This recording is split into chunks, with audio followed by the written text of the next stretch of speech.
Good morning, gang. Happy Saturday morning from Nashville, Tennessee. Okay, yes, as I told you guys, I'm on the road.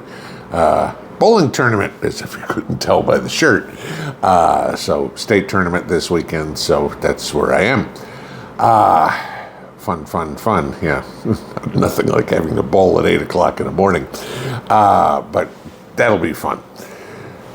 So let's talk about the External Revenue Service, okay? And this is starting to get a lot of serious talk that this isn't going to change anything, but it's going to change everything. So Trump's plan is to abolish the Internal Revenue Service, right? No more income tax, no more withholding, at least on a federal level, from your paycheck. Think of the difference that can make. Go take a look at your paycheck and see how much is withheld in federal tax. And I know people will go, oh, gee, but I get a big income tax refund every year. Yeah, okay. You realize what you're doing. You are giving the government a interest-free loan for a year, okay? Looked up the other day, 3-month CDs are 4.35%, okay? That's what I saw for 3-month CDs. And so you think about it, it's like, okay. If I have $1,000 withheld from my paycheck, which pretty much everybody has at least that, could you use an extra $43 in your bank account, in your pocket? Probably. You got $10,000 withheld, could you use an extra $435? At that point you go, that pays the electric bill for a couple of months. Okay, I'll deal with that. That's not bad. So this is his point. And of course, you have the liberals screaming bloody murder about this. You can't stop that. The government needs to fund itself. But this is where we come into Trump's idea with tariffs, okay? And again, of course, what you hear is, well, foreign countries will never sell anything to the United States again. Nice try, dumbass.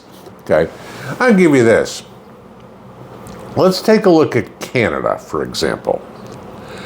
We export, the United States exports our exports, okay? Of all our exports, of everything that we send anywhere in the world, about 10% goes to Canada. Okay, significant, right? Of everything Canada exports to wherever, 75% of their exports go to the United States. Okay, it's a speed bump for us. It's a kick in the fucking balls for them. Okay, sorry. We're trying to make America great again. Not make North America great again, make the United States great again. Gee, Canada's gonna suffer. Gee, Mexico's gonna suffer. Gee, China, Japan, whoever, Germany, gee, your French wines are gonna get more expensive. Don't care, okay? This is the thing. We have to, for the first time in a long time, take care of us first. Not take care of everybody else. The rest of the world, for over 100 years now, has used the United States as its piggy bank. And when I say use the United States, I mean used you, okay? You go to work, you bust your ass.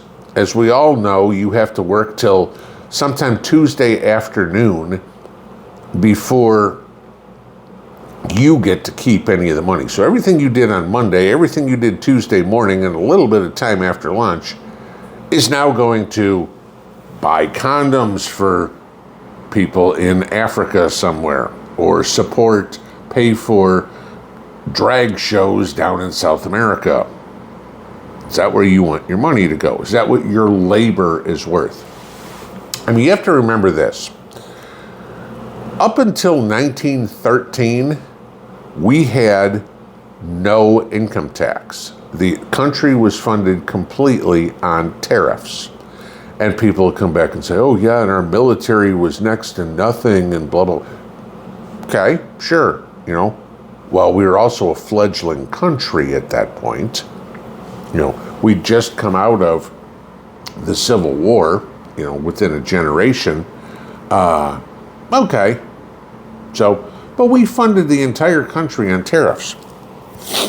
Did you know, this will piss off a whole lot of people that say income tax is illegal. At one point it was. The Supreme Court ruled that income tax was unconstitutional. Did you know that? Okay.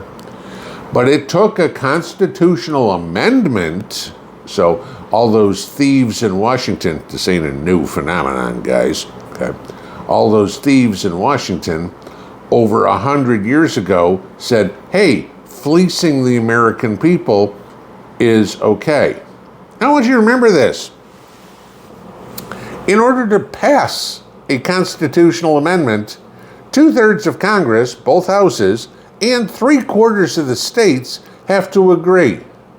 So our ancestors, 100 plus years ago, said, you know what? Steal from me, I'm okay with that. And 3 out of every 4 people said, yeah, you know what? This is good. All right. We voted in the IRS. It's time to get rid of the IRS. Could we fund the United States based on tariffs? That's the big question. Oh, you'll never make enough money. Countries will stop shipping stuff to the United States. Who are you crapping? Okay. You take a look at China. Okay. The second largest economy in the world. We're the first, believe it or not. Okay. Second largest economy in the world. If they can't sell stuff to us, the Chinese economy collapses. And they're the second largest. Let's take a look at the rest of the world. Gee, what happens to the German economy if they can't sell their Mercedes and BMWs or anything else to the United States? Their economy falls apart. Okay. As I said earlier, Canada, 3/4 of what they export comes here. Okay. You think they're not going to figure out some way to, oh my God, we have to come up with a way to sell to the United States, otherwise our country is dead. Again, I go right back to it. I've been an isolationist since I've been old enough to know about politics, right? America first. F everybody else, okay? That's their problem, not mine. We are not the world's piggy bank. You and I do not have to fund whether somebody can go out to the chateau for the weekend and go skiing in France, okay?